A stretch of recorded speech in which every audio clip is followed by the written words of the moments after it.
Human beings, in coming into this world from the divine command, begin as invisible spirits. The movement goes from spirit to body, from life, true life, to death, from consciousness to unawareness.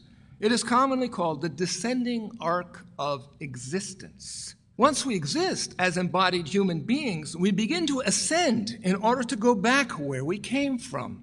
We can all see the process of ascent taking place in the growth of children toward greater understanding and self-awareness. Infants are perhaps not at first able to distinguish themselves from their environment or their bodies. Only gradually do they come to realize that they are aware and that they are distinct individuals. I can remember myself, that I think is my first real memory, is I'm me, I'm different. All this is part of the natural flow of existence that follows upon the creative command, be. He tells us to be humans. We start growing up. We're still moving according to nature. Thus, we have two movements in human existence. First, there is emergence from non-manifestation to manifestation, from invisibility to visibility, from inside to outside, from heaven to earth, from spirit to body.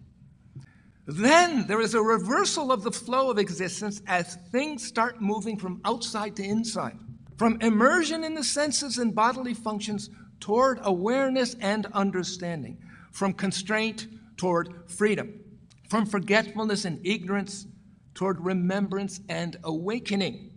It is this latter movement that is called learning. According to Islamic law, observance of the prescriptive command becomes mandatory at puberty.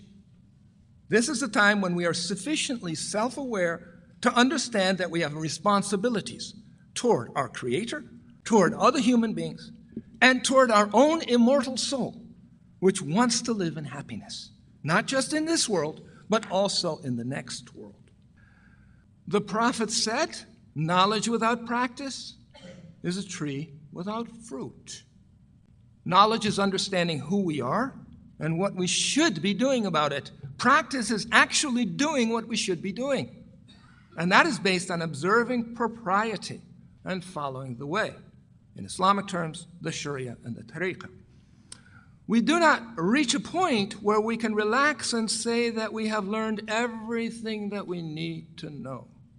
Search for knowledge, the Prophet said, from the cradle to the grave. The Quran even commands the Prophet himself to pray with the words, "My Lord, increase me in knowledge." Now, if the greatest of all the sages had to pray for increase in knowledge, where does that leave the rest of us?